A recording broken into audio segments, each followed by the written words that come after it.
Good afternoon, guys, and welcome to the IMAA's Insights and Innovation Series for this Monday. If you're in Sydney and in Brisbane, you'll be a little bit wet, so there's probably nothing else to do. But if you're in Melbourne, you might be out for lunch enjoying some good weather. But thank you for joining us. We've got Crimtam here today. We've got the amazing Laura and Josh. They're going to be talking us through the future of programmatic connected media. Crimtam are the experts in lifestyle. Is it lifestyle marketing? Yes, for programmatic. Okay, good. So these guys were going to more eloquently introduce their topics than I can. So I will, without further ado, hand over to Laura to introduce themselves. And these guys are one of the new members of the new partners of the IMAA as well. So make them welcome. Hand over to you guys. Thank you very much, Sam. Hi, everyone. First of all, thank you very much for taking time out of your Monday to listen to us today. For those who don't know us, Crimtan are a fully managed programmatic service that specialises in lifecycle marketing. I know there's a lot of words there, and we'll explain in more detail later on. We're very excited about our partnership with IMAA. Our biggest partnerships internationally are with independent agencies. For some, we work as their programmatic arm. For others, we work alongside their internal trading teams, as well as helping with education, data and analytics, and even pitches. We are members of the Network One, which is the UK version of the IMAA, and we feel like we've got a lot of really similar values to indies. We're not Google, but we offer great service and value to our partners and their clients. We're always honest and transparent and give our best no matter the size of the campaign. Our ethos is and always has been to drive maximum value to our clients through efficiencies in programmatic. And as Sam said, today we're here to talk about what we believe is the future of programmatic connected media and how it provides advertisers with better efficiencies than ever before.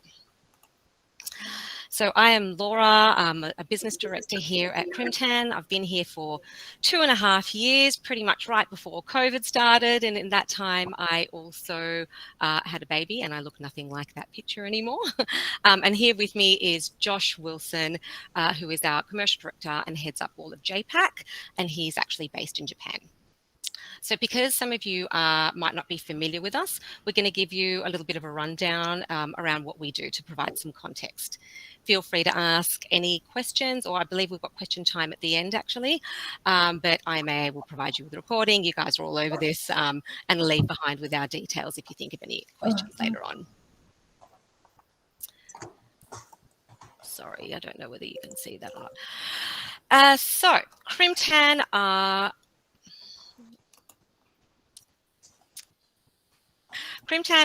pioneers of programmatic. We launched our first office in London in 2009 and have grown substantially since, with 10 offices globally, including in the UK, Europe, US, Middle East, and Asia. So we've got a lot of experience across all of these regions.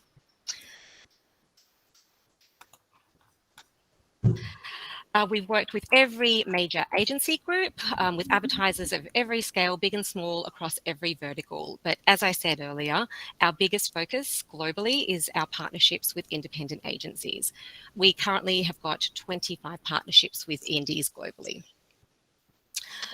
So we're here today to talk about the future of programmatic, but first, let's take a look at how advertising has evolved. 100 years ago, print was everywhere.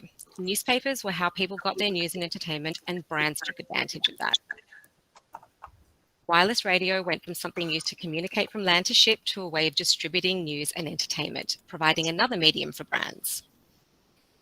The 1960s saw the national rollout of television, and combined with a huge economic boom, this resulted in the rise of the TV ad.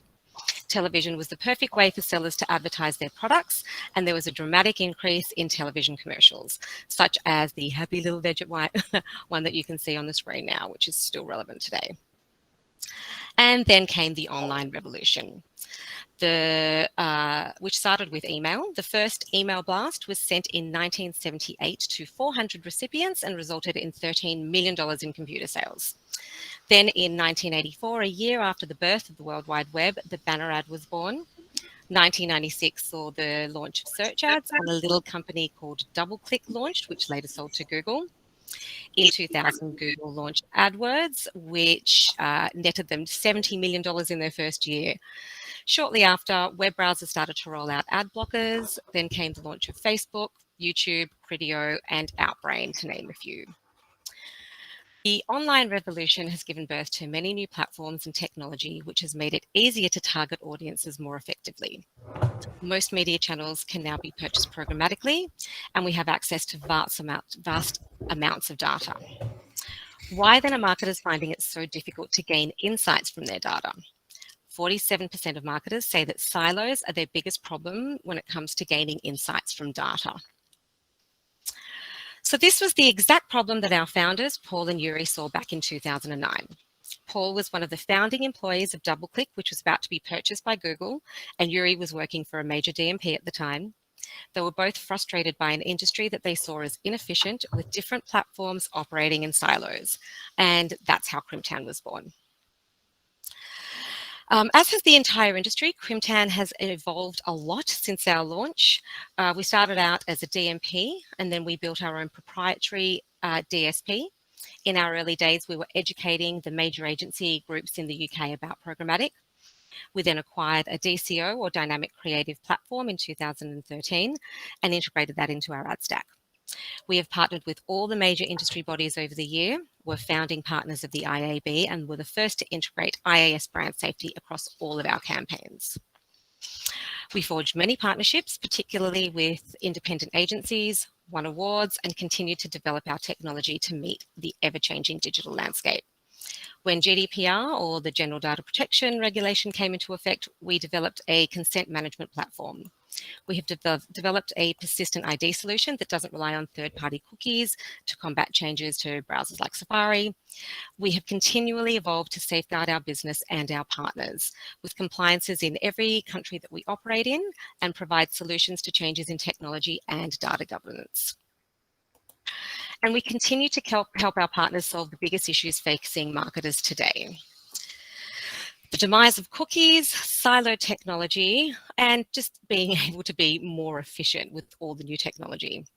With the clampdown on privacy, marketers need to start to think of ways to operate in a cookieless world. And with so many different channels operating in silos, marketers are finding it difficult to generate maximum efficiency from their ad spend. These are huge challenges, but they have also given birth to many opportunities for advertisers to take advantage of. What will the future of advertising look like? We believe the biggest opportunity right now lies in connected media. What is connected media? Put simply, connected media is the ability to target the same user across multiple platforms. The ability to target a user on one channel and then follow up sequentially with another channel. Imagine being able to show someone your new TVC and then show that same person an audio ad to follow up, followed by a display ad on their chosen device. There are so many benefits in the ability to connect media, and this is now possible through a process called signal triangulation. Signal triangulation is the practice of using multiple signals or data obtained in different ways with different methods, and then grouping that data based on consistencies. Because technology has evolved and there is pressure on cookies, the industry had to look at other data signals to help advertisers in a cookieless world. There are many data signals available in the technology space, and although there is no silver bullet, the best and most accurate approach is when you triangulate all the available signals in order to identify and target users. So the ability to target users effectively is even more important in the cookieless world for two reasons. First of all, legislation. So as you know, many countries have already adopted stringent legislation around data privacy, requiring explicit consent from users in order to advertise to them.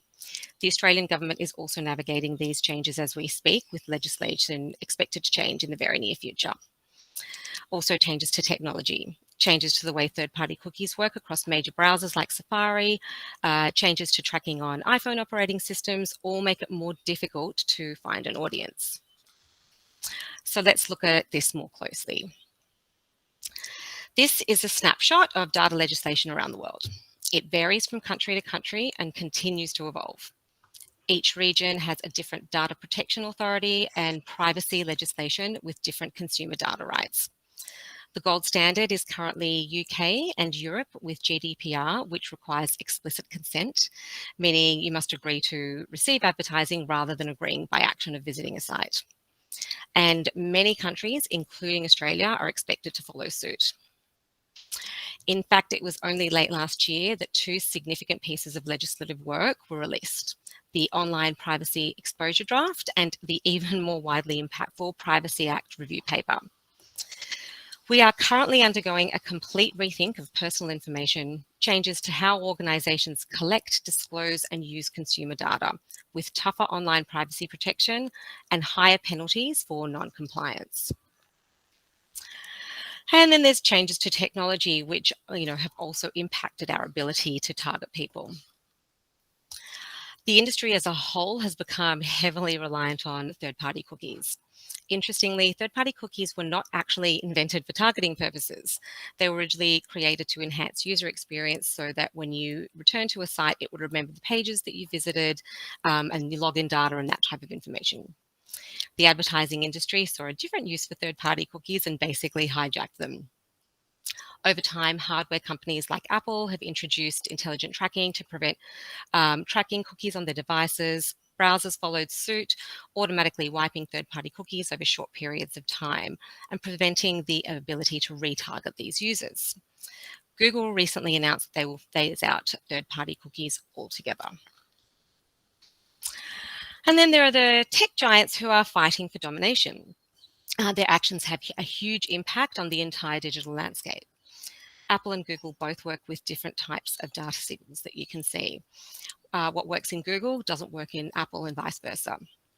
Signal triangulation allows you to focus on a single ID across all devices and platforms because it doesn't focus on just one type of ID.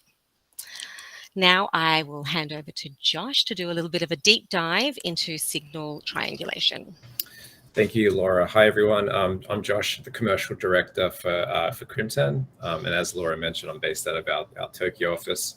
So it's beautiful weather today, so I feel sorry for you guys in Sydney and Brisbane at the moment. But yeah, as Laura mentioned, let's deep dive into the types of data signals that can be used for triangulation for the purpose of targeting and attribution. So first, we've got deterministic data. So as the name suggests, with deterministic data, we can determine who the user is with quite a lot of confidence, to a certain extent, 100% accuracy. So a few of the common deterministic data signal examples are things like hashed emails or login IDs.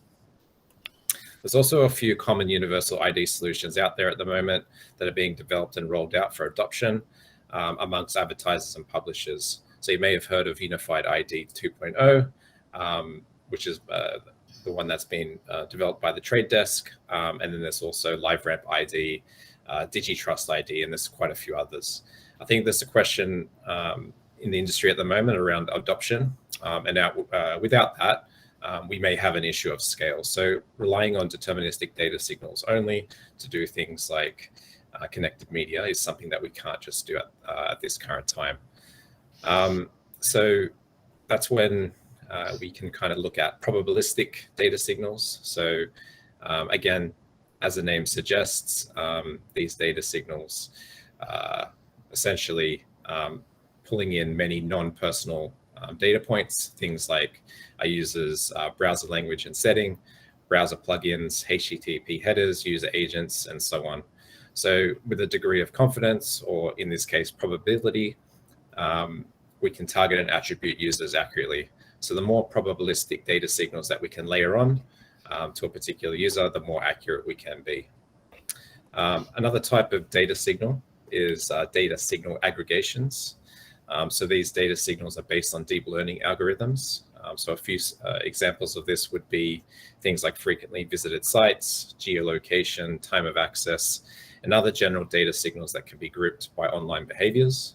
So Google had to play around with this with the federated learning of cohorts. So you may have heard of Flock, which they've recently disbanded, and they're actually looking at something which they're calling topics. So if you're interested in to find out more about that, you can Google that and see what they're doing in that space. So for us at Crimtan, our take on data signal triangulation is taking both probabilistic and deterministic signals. And the product that we have is called Active ID. So Active ID for us at Crimtan was developed in 2018, and we've been helping our clients ever since with managing the consent preferences. So as Laura mentioned, navigating the ever-changing landscape of legislation, helping with relevant targeting for better performance, and joining the dots of attribution. This is where the connected media part will come in. So we've got a hybrid and agnostic data model to determine accurate marketing attribution across all browsers, devices, and channels. So it's an agnostic technology. So meaning that if the industry does adopt an ID solution, we can simply just pick up that and append it to our algorithm to strengthen and provide extra scale across the cookieless landscape. So our model, as I mentioned, can be bespoke and is designed to evolve over time with our clients. So it supports, as I mentioned, the new legislation over time. It supports changes made by the tech giants, so Google and Apple over time, and it supports our needs of clients over time. So one of the needs for our clients, as kind of Laura mentioned before, is trying to find more efficiencies in a cookieless world. So the opportunity that this brings about is being able to do highly sophisticated advertising in a more efficient and compliant way. So the opportunity that we have today, and we want to kind of go into a little bit more detail, is around connected media. So I'm going to take you through a little bit of a case study. And essentially this is exactly what we did with an APAC tourism board. Just to set the scene here, the main campaign goal was to promote the destination as a fun and exciting, safe place to visit. This campaign ran about 6 months ago, so it's quite fresh. So it is a client that had to kind of navigate the COVID space. Being able to do this in an efficient way is very, very important. Essentially making sure that we get the best bang for the client's bucks was something that was very important to them. The campaign was split into multiple parts across multiple months. So a lot of the learnings I'm about to show you were essentially optimized over time. So the campaign itself and the RFP when it first came out was quite large in scale. So it ran in 14 markets with 8 media channels, which included digital out of home, CTV, video, audio, and dynamic display. And we partnered with an independent agency, and we used our connected media strategy to stand out and help win the account. So as I mentioned before, the challenge for the client was to create efficiencies with their media spend, and we're able to achieve this through our data signal triangulation product, which we call Active ID. The results and the outcomes, the insights were very well received. So just to name a few, we're able to find out users who saw multiple formats are 9.7 times more likely to click and visit the site. Using multiple format approach generated around 15,000 more clicks and site visits. And essentially we're able to work out the optimal channel mix and frequency per user group, meaning, again, getting that better efficiency for media spend. Looking at how we actually went about extracting these results and looking into the data. So we worked with our data scientist team and pulled a sample of roughly 23 million unique users, trained them through a flexible regression model, and tested the statistical accuracy of the model by setting upper and lower confidence intervals. Data scientist stuff. In terms of what we saw when we were able to connect the customer journey, we saw 44% better brand uplift, 49% better video and listen rates, and 18% better CTR. And overall, more site traffic, not just site traffic, but quality traffic to site as well, is something that we could look into and gauge for them. So things like, better bounce rates, longer session times, those kinds of things. Having a look into this in a little bit more detail, we were able to find the optimal frequency and best channel mix per audience group to drive that best efficiency. So for this particular client, a user who saw 5 channels with 15 impressions in total had the highest likelihood to visit the site and the highest chance to view the video or listen to the audio ad. Looking at the other side of things, if a user only saw 1 channel, the likelihood for them to visit the site was at the lowest. And so it kind of raised the question, so does that mean more channels and more impressions mean better results? And as you can see here, no, it doesn't. So you can see on that line there, which says 6, that's representing how many different channels. You can see there the blue becomes a bit lighter, which means the effectiveness is not as great. So essentially what this is saying is that when a user saw 6 or more channels with 20 plus impressions, the effectiveness and efficiency waned, meaning that they were less likely to visit the site. So bringing it all together, the outcome, sequential connected media works best.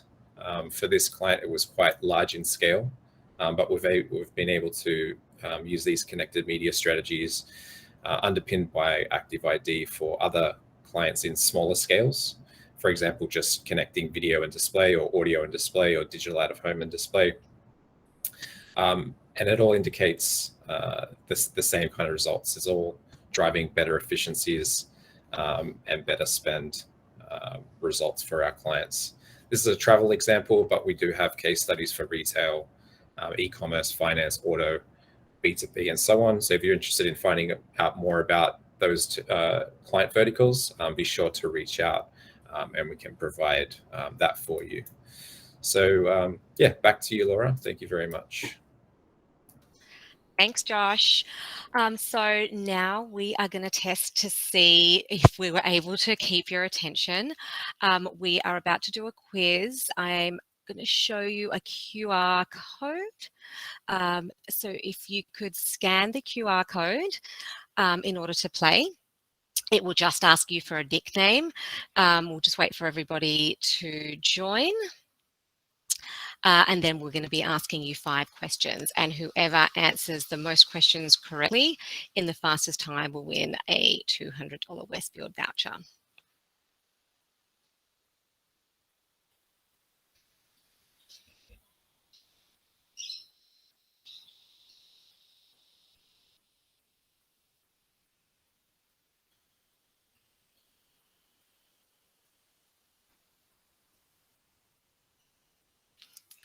Just give you about 20 seconds or so more.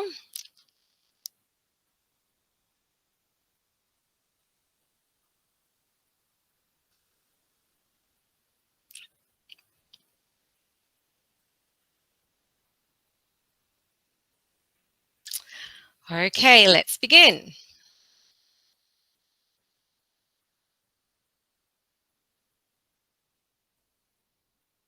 So there's 5 questions in total, and you're about to see the first question,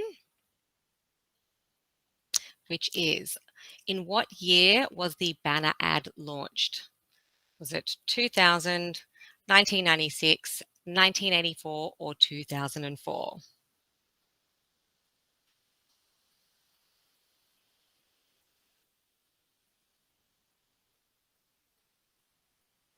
It's 2 more seconds.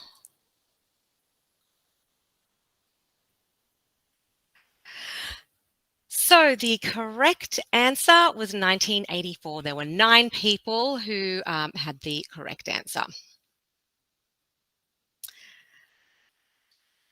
So the scoreboard so far, Soph is in the lead. Second question, in our case study, what was the best combination of channels?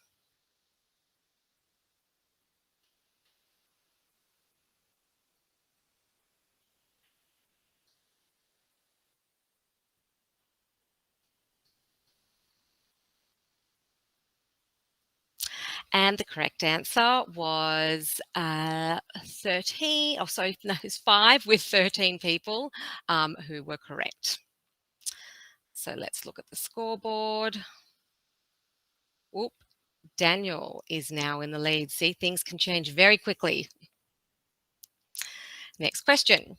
What is Crimtan's signal triangulation called?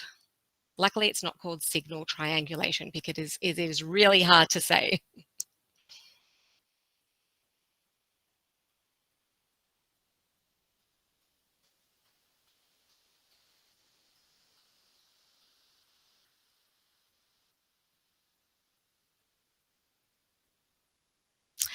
And the correct answer is active ID, and 13 people got that correct.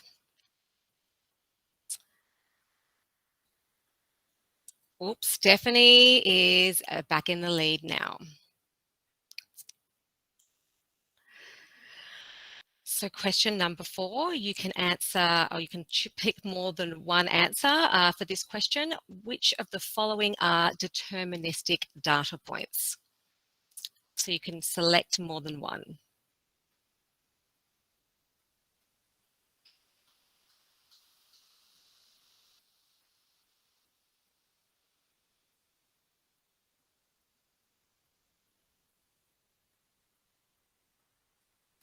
So the correct answer is cookie IDs, hashed email IDs, and login IDs. And let's check out the scoreboard. Esther Wu in the lead. Final question, and this is another multi-select. In our case study, which of the following connected media channels did the tourism board run on? So this one is also multi-select.